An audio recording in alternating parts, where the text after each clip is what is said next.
Crystal from Raspberry Spool. Welcome to my sewing space. Today I'm going to show you how to create what I call a fabric slab. I love creating these as backgrounds to pieces. They really make something that can be very plain really stand out. You can make your own colorways. I love making them in pinks and in blues. You get such a nice different shade and you're really going to have a fabric that doesn't look like anybody else's.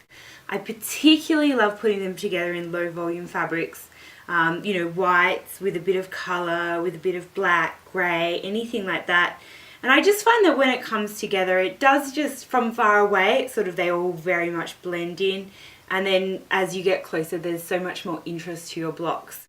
So today I'm just going to show you how I put those together and then how you put that into a block, and then I guess it's really over to you what you want to do with them next. I grab a big pile of fabrics in the colors that I want to use. Today I'm going to make a low volume one, and it's pretty simple.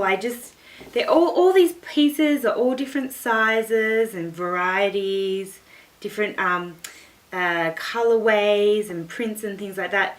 And at this stage I'm not too worried about what's sitting next to what. So because I've already decided what I'm going to use, and what I'm going to do is I grab two pieces that are of a similar size and I'm going to put them together. So I'm going to start with these two. One of them's a bit long, so I'm just going to cut that down with my rotary blade. And to start with, sew down the long edge.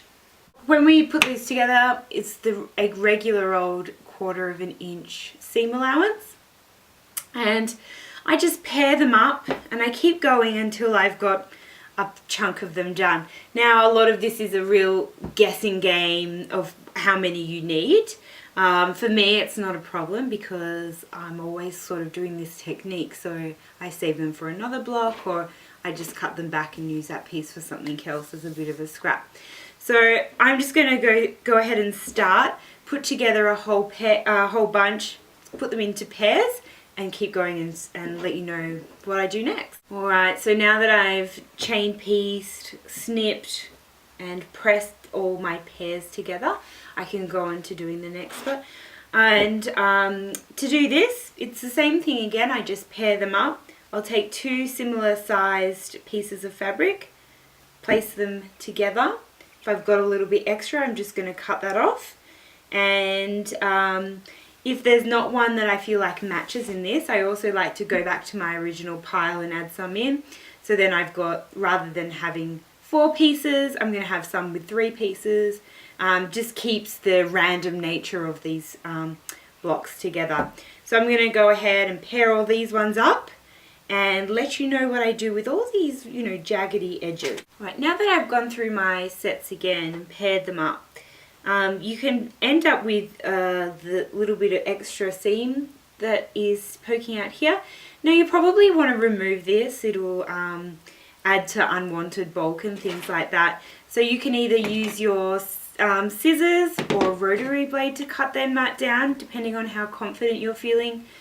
You can use a ruler, line that up, line the 1/4 inch marker against your thread or your stitch line, and just trim that away. You can also do it without a ruler if you feel confident enough. And so basically we're starting to put these together now. You might want to start thinking about how you want to present your pieces. I've got a real combination of small pieces and larger pieces. I recommend having the variation is really cool, having some small pieces in areas and growing to larger and back to small. I think that looks really great. Right, so I've put this all together. I've given it a really good iron so it's nice and flat. And that's about it. So you can see here that I've really played with the scale. I've tried to disperse all the different colors throughout, and it's come out at about a fat 1/4 size. Perfect for some appliques maybe. And there it is. Hope you like it.